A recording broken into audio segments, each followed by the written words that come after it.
ইনকিলাব মঞ্চের মুখপাত্র শহীদ শরীফ ওসমান হাদির কবর জিয়ারত করেছেন বিএনপির ভারপ্রাপ্ত চেয়ারম্যান তারেক রহমান। গতকাল তিনি ঢাকা বিশ্ববিদ্যালয়ের কেন্দ্রীয় জামে মসজিদ সংলগ্ন ওসমান হাদির কবর জিয়ারত করেন। ওসমান হাদির কবর জিয়ারতের পর তিনি পার্শ্ববর্তী জাতীয় কবি কাজী নজরুল ইসলামের কবর জিয়ারত করেন। আরও জানাচ্ছেন শরীফুল ইসলাম।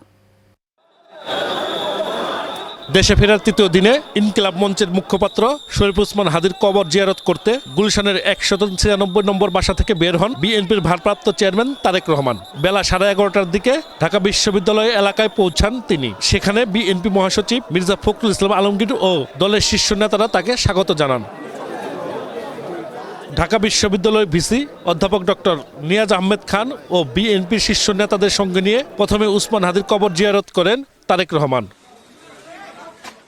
এরপর জাতীয় কবি কাজী নজরুল ইসলামের সমাধিতে শ্রদ্ধা নিবেদন ও জিয়ারত করেন বিএনপির ভারপ্রাপ্ত চেয়ারম্যান। এর আগে দলের মহাসচিব মির্জা ফখরুল ইসলাম আলমগীর বলেন, শরীফ ওসমান হাদির কবর জিয়ারতের মধ্য দিয়ে রাজনৈতিক প্রজ্ঞার পরিচয় দিয়েছেন বিএনপির ভারপ্রাপ্ত চেয়ারম্যান। এর মাধ্যমে নির্বাচন নিয়ে জনগণের শঙ্কা দূর হয়েছে বলেও জানান তিনি।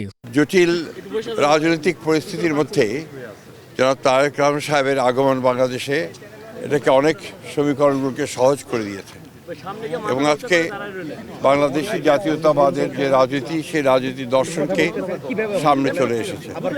আমরা বিশ্বাস করি যে এই দর্শনই, এই রাজনীতি বাংলাদেশের জনগণের মুক্তির জন্য সবচেয়ে উপযুক্ত দর্শন। চক্রান্ত ষড়যন্ত্র সেটা আগে ভাগে কিছু বলা যায় না, তবে এখন মানুষের মধ্যে সেই সংখ্যাটা দূর হয়ে গেছে। এ সময় শাহবাগ সহ পুরো বিশ্ববিদ্যালয় এলাকায় নেওয়া হয় কড়া নিরাপত্তা। Shariful Islam, Asian television, Dhaka.